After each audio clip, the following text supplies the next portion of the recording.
ያለምንም ምክንያት ድካም ይሰማዎታል ወይስ ሰውነታችሁ ላይ የማሳከክ ወይም የመደንዘዝ ስሜት ተሰምቶት ያውቃል? ብዙዎቻችን እነዚህን ምልክቶች እንደ ቁም ነገር አናያቸውም።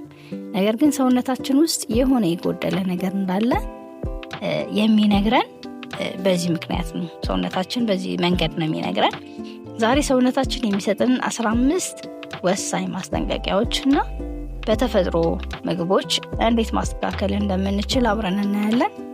በተለይም ምን መመገብና ምን ማስወገድ እንደሚገባን እናያለን ማለት ነው። እኔ ሚድዋይፍ ራሔል ጥላሁን ነኝ። አብራችሁን ቆዩ። ልብ ይበሉ፣ እነዚህ ምልክቶች በሽታ መሆናቸውን ማረጋገጫ አይደለም። ነገር ግን አንድ ነገር ጎድሏልና አስተካክለኝ የሚሉ የሰውነት ጥሪዎች ናቸው። አንደኛው ስኪን ታግስ የምንለው ትርፍ የቆዳ ስጋ፣ በአንገት ወይም ብብት አካባቢ የሚወጡ ትርፍ የቆዳ ስጋዎች አጋጥሞት ያውቃል? ይህ ብዙ ጊዜ ከኢንሱሊን መላመድ ወይም ደግሞ ኢንሱሊን ሬዚስታንስ ጋር ይያያዛል። ለስኳር ህመም መጀመሪያ ሊሆን ይችላል፣ ምልክት ሊሆን ይችላል ማለት ነው። ምን እንመገብ ወይስ ጠቃሚው ምንድነው የምንለው? አነስተኛ ካርቦሃይድሬት ያላቸው ምግቦችና አትክልቶችን ብንመገብ በጣም ጥሩ ነው።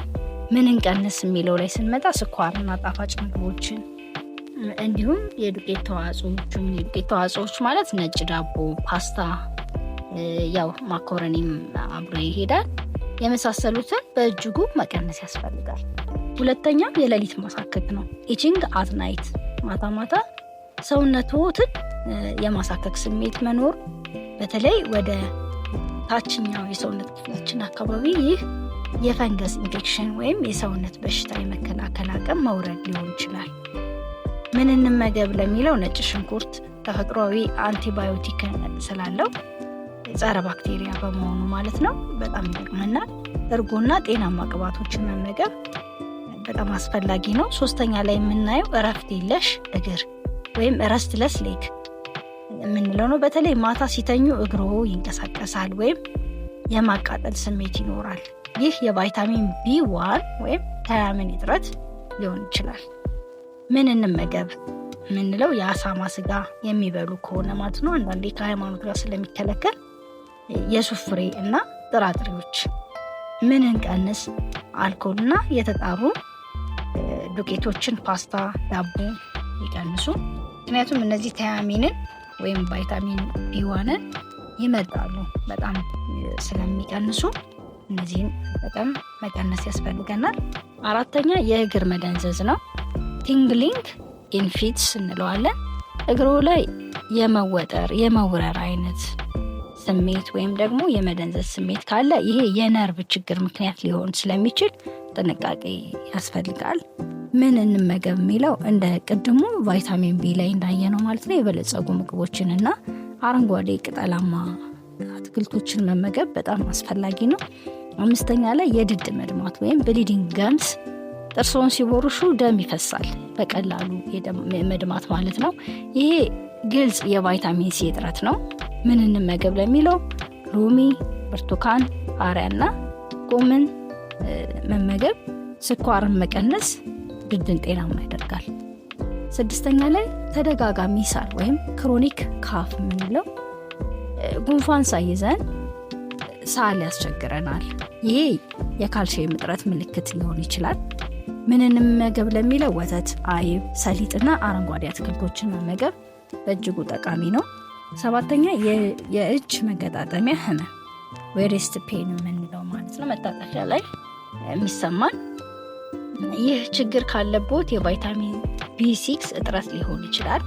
ምን እንመገብ ለሚለው ደግሞ አሳ፣ የዶሮ ስጋ፣ ድንችና ሙዝ መመገብ በጣም ጠቃሚ ነው። ስምንተኛ እጅና እግር መቀዝቀዝ ኮልድ ሃንድስ ኤንድ ፊት የምንለው እናያለን። ሁሌም እጅና እግሮ በረዶ መሆን፣ ይሄ የአይኦዲን እጥረትና የታይሮይድ እጢ እንቅርት ማለት ነው ችግር ሊሆን ይችላል። ምን እንመገብ ስንል አሳ፣ እንቁላልና አዮዲን ያለው ጨው መመገብ በጣም እንዲስተካከልልን ያደርጋል። ዘጠነኛ የእግር ቁርጥማት ወይም ሌግ ክራምፕ የምንለው ማታ ማታ እግሮ ይወጥረውታል ወይም ይጠዘጥዘውታል። ይሄ በጣም የተለመደ የማግኒዚየም እጥረት ምልክት ነው። ምን እንመገብ ለሚለው ዱባ ፍሬ፣ ስፒናች፣ አቮካዶ እና ጥቁር ቸኮሌት በጣም ጠቃሚዎች ናቸው። 10ኛ የራስ ምታት ወይም ማይግሬን፣ ተደጋጋሚ የራስ ምታት ከማግኒዥየም እጥረት ጋር ይያያዛል። መፍትሄውን ስናይ ዱባ ፍሬ፣ ስፒናች፣ አቮካዶ እና ጥቁር ቸኮሌት ልክ እንደ እግር ቁርጥማቱ ማለት ነው። 11ኛ የጨጓራ ቁስለት ወይም ስቶማክ አልሰር። የጨጓራ ህመም ወይም ቁስለት ካለ ሰውነቱ ዚንክ እየፈለገ ሊሆን ይችላል። ዚንክ ቁስልን ለመጠገን ይረዳል። ምን እንመገብ? ቀይ ስጋ፣ የዱባ ፍሬና ጥራጥሬዎች። 12ኛ ላይ የምናየው የደረት ምቾት ማጣትና ቸስት ዲስኮምፎርት፣ ቶሎ ቶሎ የትንፋሽ ማጠርና የደረት ምቾት ማጣት ካለ ከቫይታሚን ኤ እጥረት ጋር ይያያዛል። ምን እንመገብ? የሱፍ ዘይት፣ ለውዝና አቮካዶ። ምን እንቀንስ? የተጠበሱ ምግቦችንና ማቀነባበር የተጨመረባቸውን ዘይቶች ያስወግዱ።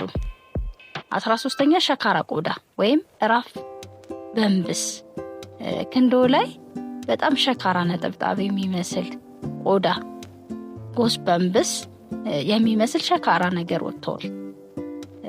ይሄ የሚወጣበት ከሆነ ይህ የቫይታሚን ኤ እጥረት ነው። ምን እንመገብ ካሉ ካሮት፣ ጉበት፣ እንቁላልና ቂቤ በጣም ጠቃሚዎች ናቸው።